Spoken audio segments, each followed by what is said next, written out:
Does this feeling sound familiar? The live action remake looks great. The story is good, and overall I actually found it pretty enjoyable. But for some reason, I just don't love it as much as I love the original animated version. And I don't really know why. Well, I'm Jordan Needham, this is Jham 3D, and I'm a 3D artist, so I think I can get to the bottom of this feeling in this video, so stick around. So for starters, I want to say that I actually watched the live action remake of The Lion King last night, and I actually really enjoyed it. And I also saw the Jungle Book, and I also saw the Jungle Book live action version in theaters when it came out. And with both of these films, I am very impressed. One, with how just beautiful they are, and two, how realistic they are, but also just how enjoyable they really are. So that begs the question, why then am I making this video? Well, when I was watching the new Lion King last night, there were a few sequences in the story that just didn't seem to bear the same emotional weight as the original did, even though the film was really good overall. And it was, in my opinion, solely due to the fact that it was a live action film. And just to get this out of the way, guys, to make things simple, I am referring to all the live action realistic looking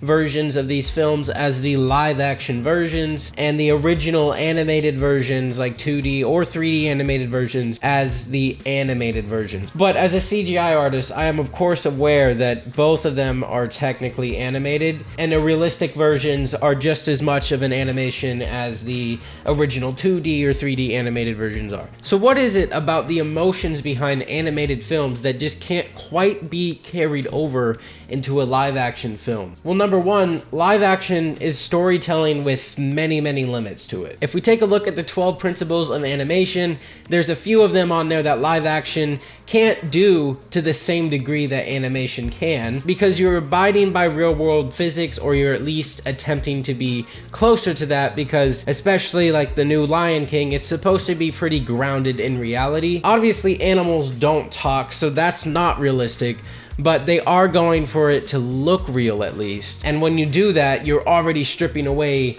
a lot of the creative potential. Take for instance exaggeration, one of the 12 principles of animation. It's much more difficult to exaggerate a facial expression in a live action lion. They still are abiding by some sense of like realistic jaw movements and facial expressions, whereas in the original animated versions of the film, well, they can't do anything they want technically. I mean, they can. Well, there of course are some rules they have to stick by according to the world that they built. They have a much more broad range of facial expressions that they could choose, and they could do almost anything with the character's face to exaggerate the emotion. But take a closer look at Rafiki.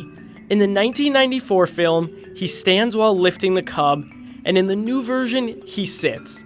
That's because Rafiki is a mandrill, an animal that couldn't actually stand while lifting a lion cub. Which leads me to point number two. Animation is storytelling without limits, at least in comparison to live action. For the most part, people are still the most familiar with the original 2D animated versions of these films, such as like Cinderella, The Jungle Book, The Lion King. Bambi is getting a live action remake. We'll see how that goes. These were all stories which were strictly written for animation. While there might have been a different story before the animation came out, it was at least adjusted to excel in an animated version of that storytelling. And now that version of the story is the one that people are most familiar with, so asking them to adjust to a different version of that story is kind of a lot to ask. Animated worlds have much more room for creativity because the animators define all the rules to it.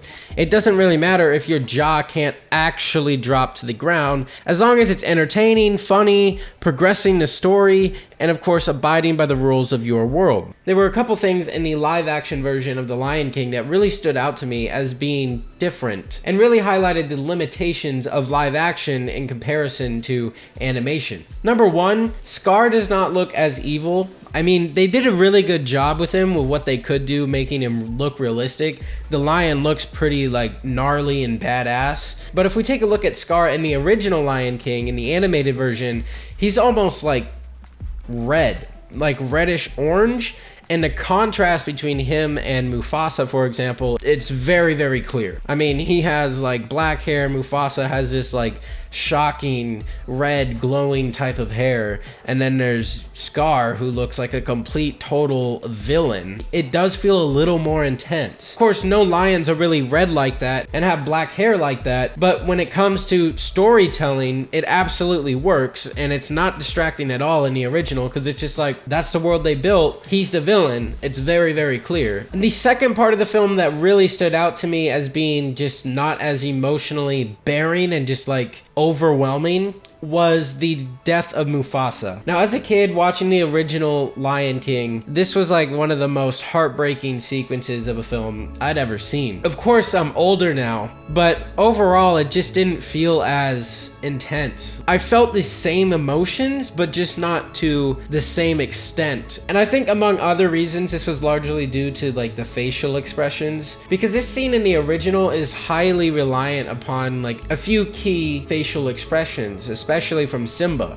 When Simba screams no in the live action version, I laughed. I honestly did laugh. I wanted not to, like something about it, it just felt really wrong. So my third and final point, the power of originality. What is the biggest problem with remakes of any kind? It's the same exact problem that Coke had with their infamous New Coke marketing campaign. Attention Pepsi drinkers, introducing the new taste of Coca-Cola, the best Coca-Cola ever. That's all I'm going to say. In fact, that's all I have to say. I mean, seriously, this shit aged like milk mixed with cottage cheese. I'm sorry. I'm sorry. People fell in love with the original version of that product. And when a brand manipulates the identity of that product, people stop identifying with it. And it has almost nothing to do with the actual quality of the product, but nearly 100% to do with just human psychology. When people who grew up and fell in love with the original animated versions of these films go and watch the new live action realistic takes on these stories, it puts their brain in sort of an uncomfortable, confusing position, because they have a lifelong, like 10, 15, hell, 30-year long loving relationship with the original version of the film, and now they're being asked to love a new, restrained, but more realistic version of that story. And when they compare it to the original, it just feels kind of tamed.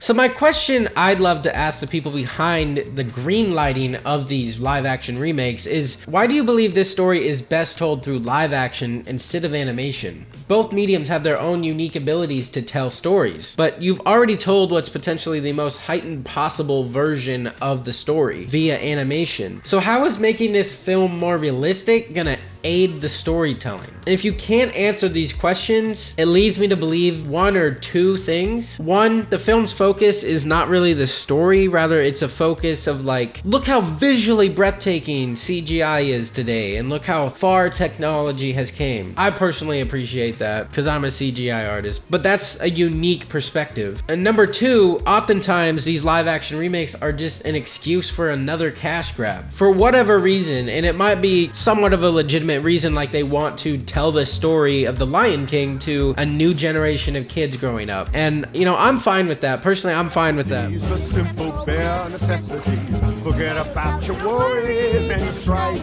And this video really got me thinking, because I don't want to bring any negative energy to the live action remakes overall. I think a lot of them are really good, but ultimately what I realized is there's really two different types of live action remakes we have to distinguish between. There's the insanely innovative, creative, and boundary pushing ones, like the nature-based ones in particular, such as The Lion King and The Jungle Book. But on the contrary, there's these like live action remakes which are basically just regular movies that could have been done years and years ago, like Cinderella, for example. It's just like another movie. And in the grand scheme of things, it doesn't really seem to push the boundaries of anything. It's just kind of there as like an excuse to retell a very successful story and ultimately just make more money. And it's films in this category which ultimately I don't think really do the story justice, which is really what fans get upset about. So overall, it's not that the live action remakes are always bad. In fact, a lot of them are actually really good. It's just that they're trying to accomplish a somewhat impossible task. So no matter how damn good they are, and trust me, some of them are like visually just so breathtaking to me, people will never feel the same excitement about them as the original animated versions if they grew up on the original ones. So how do you feel about live action remakes? Let me know in the comments below. And if you want to see me talk more about why remakes in general don't work or something similar to this topic, please be sure to hit that like and subscribe button. Let me know in the comments below what else you'd like to hear me touch on. Remember, I'm a 3D artist, so try to keep it in that wheelhouse. I try to keep it from a 3D artist kind of animation perspective. And finally, if you prefer the original sort of classic 2D animated versions of these stories, try checking out this video like